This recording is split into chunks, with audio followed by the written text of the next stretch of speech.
update juga status juga COVID-19 mendadak sngi kalau fui tarik umi i thymmai ilang South Papra dan takkan ke recovery mendadak sngi ke recovery kalau nice pa nyo ki wayap mendadak sngi kalau khat sawon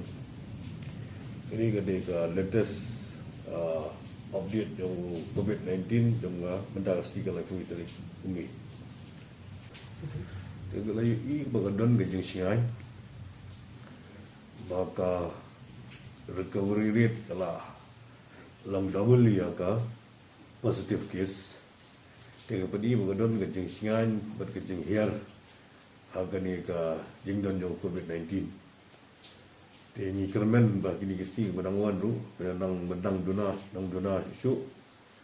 taka jingtre sistem lang juga jadi sistem juga health department bagi jing ya don berdalang jong ipaiba ban fikir bahai ledi ban like ni punya nyepang tinggi don kambah bagi paiba ru kin dalong disiplin kita buat ranking ya kini ga ain protokol apa ain dengan health department kenang berpelait dengan gundung ka jing ma dengan jing sosi daga bayo yang ni punya jing